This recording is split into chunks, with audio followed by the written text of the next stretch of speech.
Hello students, today we are going to learn about the design of tank, especially the design of transformer tank with cooling tubes. So this is one of the theory part. Here I write a short notes on design of transformer tank with cooling tubes.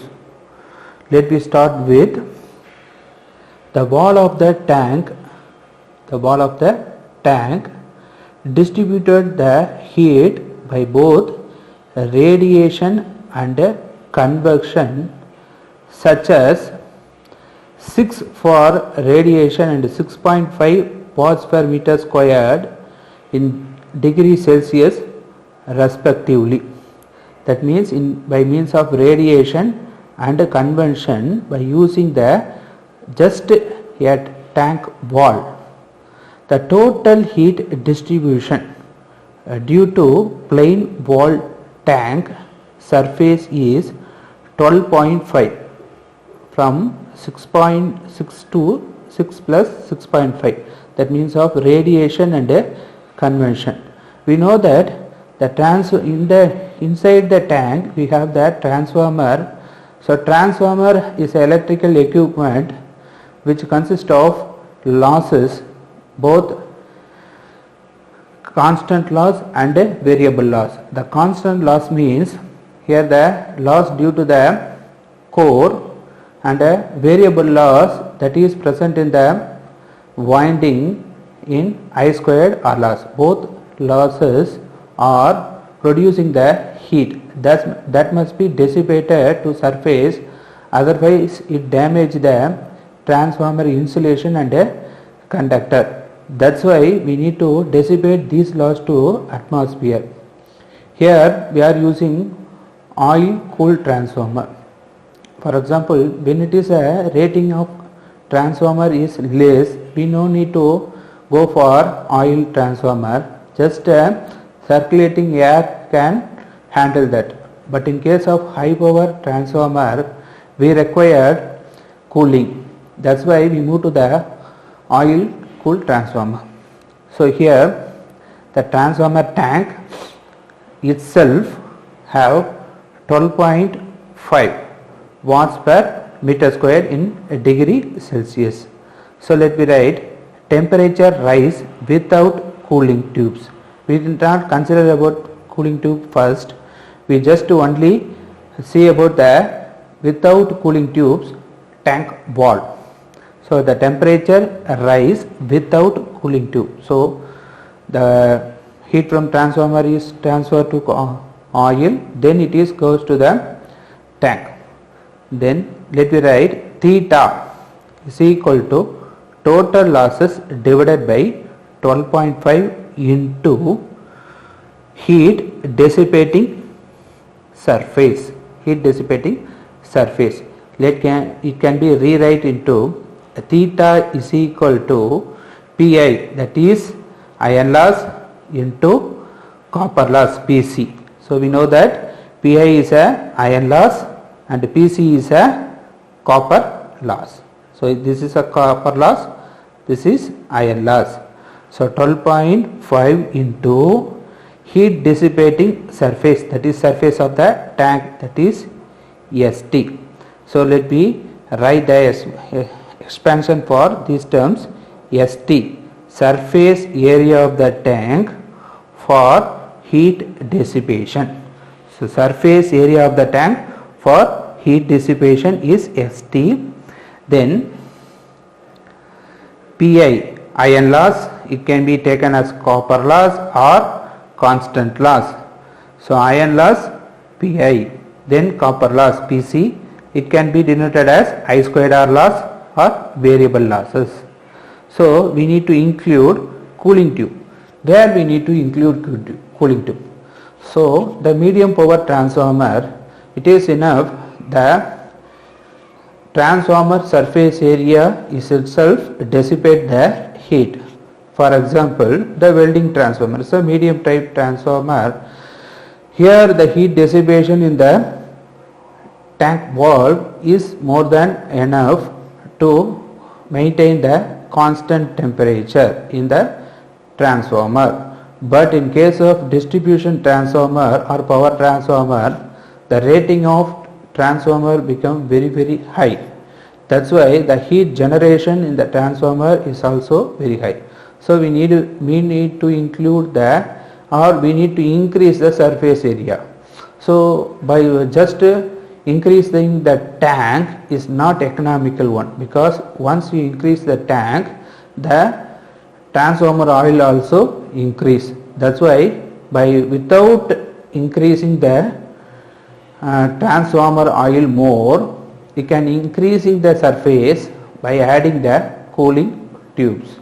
Today we have flattened cooling tubes to increase the surface without increasing the oil.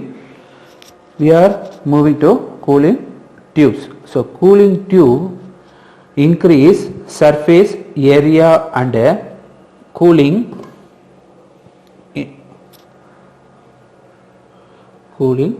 in the above 35%.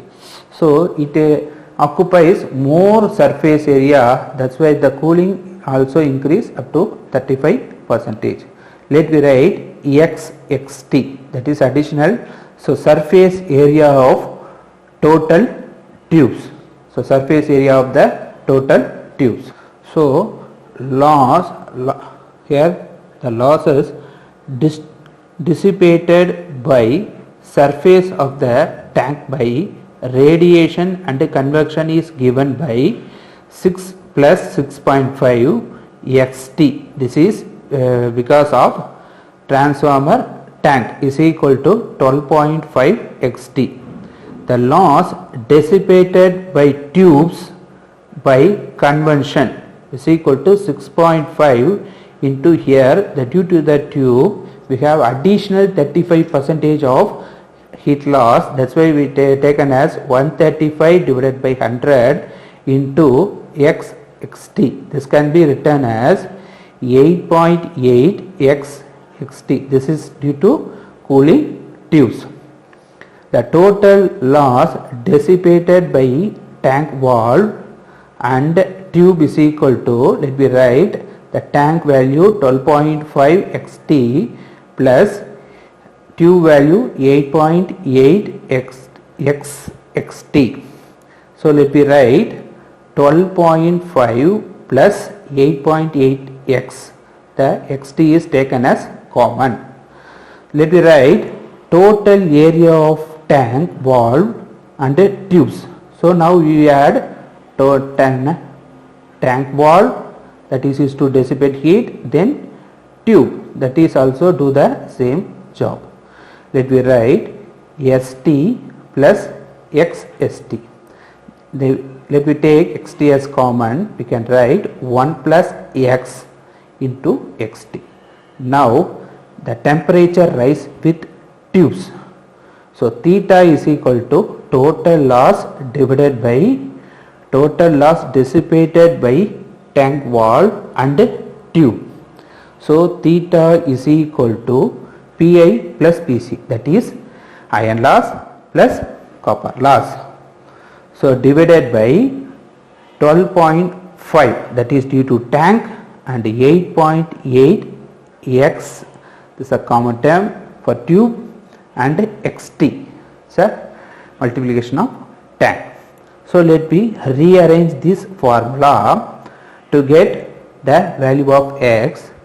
12.5 theta XT plus 8.8 X theta XT. We are just multiplying by moving the term into here. So we get is equal to Pi plus Pc. Here this is an interesting derivation. If you follow means it is very cool for you. So let me rearrange this. 8.8 X theta XT is equal to Pi plus Pc minus 12.5 theta XT. Let me take X, that is what we required, is equal to Pi Pc divided by 8.8 theta, sorry, here we need to put positive. So 8.8 theta xt minus 12.5 divided by 8.8. So for easy calculation, we rearrange this. X is equal to 1 divided by 8.8, that is common term for both one. So 8.8 into Pi plus Pc divided by theta xt minus 12.5. So total area of the tube is equal to x into xt. So here we identify the value of x, then we need to identify total area of the tube. So we multiply the xt.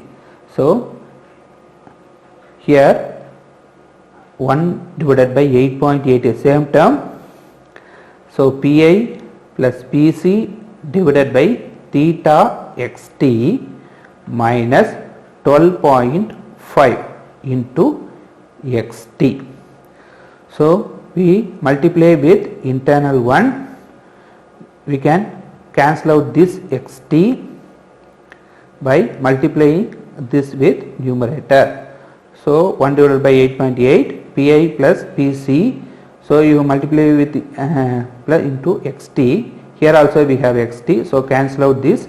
So Pi plus Pc divided by theta minus 12.5 xt. So this is the total area of the tube. So then we need to segregate these things. So LT, length of each tube. So dt, the diameter of each tube. So then area of each tube is equal to pi into dt into LT. So diameter into length into pi. So pi d we can get the circumference. So into length means, in the product of length means we can able to identify the area of each tube. Hence the number of tubes. So number of tubes is equal to total area of tubes divided by area of each tube. So total area we required divided by area of each tube, we can able to identify the number of tubes. So how much area we required? For example 100. So what is the area of each tube? 10. Then by dividing the 100 divided by 10, we can get 10 number of tubes we required. This is what here we are writing. So area of each tube is equal to pi into dt into LT. So we are rearranged by using that. So n into t is equal to, so total area of tubes, that is here 1 divided by 8.8 into Pi plus Pc divided by theta minus 12.5 xt. This is what identified here. This is a total area of the tube. Then area of the each tube, by here we have pi into dt into LT. So here it is little bit complicated, so rearrange that. So nt, number of tubes, is equal to 1 divided by 8.8 pi dt LT into Pi plus Pc divided by theta minus 12.5 xt. So this is for number of tubes. Okay students, in our calculation the usually diameter of tube is taken as 50 mm and they are spaced at 75 mm, that is a 75 mm is a distance between two tubes. The tubes are arranged with center to center. The tube's length depends upon height of the tank. So the tube's length depends upon height of the tank. So the height of the tank is increased, ultimately the height of the tube also increased. So then we write width of the tank, WT, that is width of the tank is equal to 2D plus DHE plus 2B. So what is 2D? That is a distance between adjacent. So distance between adjacent means that is a, here we have primary, here we have secondary. So the middle part of the core is taken, here the middle part of the core is taken, that is a distance between the adjacent. Then DHE, that is a total diameter of the winding, DHE. Then breadth, here we have the breadth, so that is the clearance between the end of the winding with tank. So this is for 3 phase. In case of single phase, WT is equal to D. Here we multiply with 2. Here we start with simply D plus DHE plus 2B. This is both for 3 phase and a single phase. So where D, capital D, distance between adjacent, then DHE, the external diameter of HV winding. So external diameter of HV winding, we know that LV winding is interior and HV is outer for a safety purpose and reducing the insulation cost. B, the clearance between HV winding and tank. Length, so length of the tank, LT is equal to DHE plus 2L. What is L? The length of the winding. So here we have width of the winding, here we have the length of the winding. So 2L. So L is a clearance on each side of transformer between HV winding and a tank along the width. Then height of the tank, HT, is equal to capital H plus H, the small h. So where the capital H, the height of the transformer, and H, total space, that is clearance between assembled transformer and the tank. So from that we are understand the different component which is used to measure the values. For example, height, that is the height of the transformer, the total height of the transformer, because we did not only consider the tank, the additional component. For example, the connector, tap changer gear, this also included in the transformer upper part. That's why we need to consider these things, that is a total height of the transformer. Then HT is a actual height of the transformer. So we must consider the length L, B and H value. These are all for separate based on the transformer voltage and kVA, because we must provide the minimum clearance between the high voltage winding and tank, because tank is a pure earthed part and it is a metal part. That's why we must consider the insulating between the earth and high voltage. That's why the clearance is very, very important. So based on that we are going to solve the problem. That is included in the next classes. So we need to identify the area of the tube and how many tube is used to install in the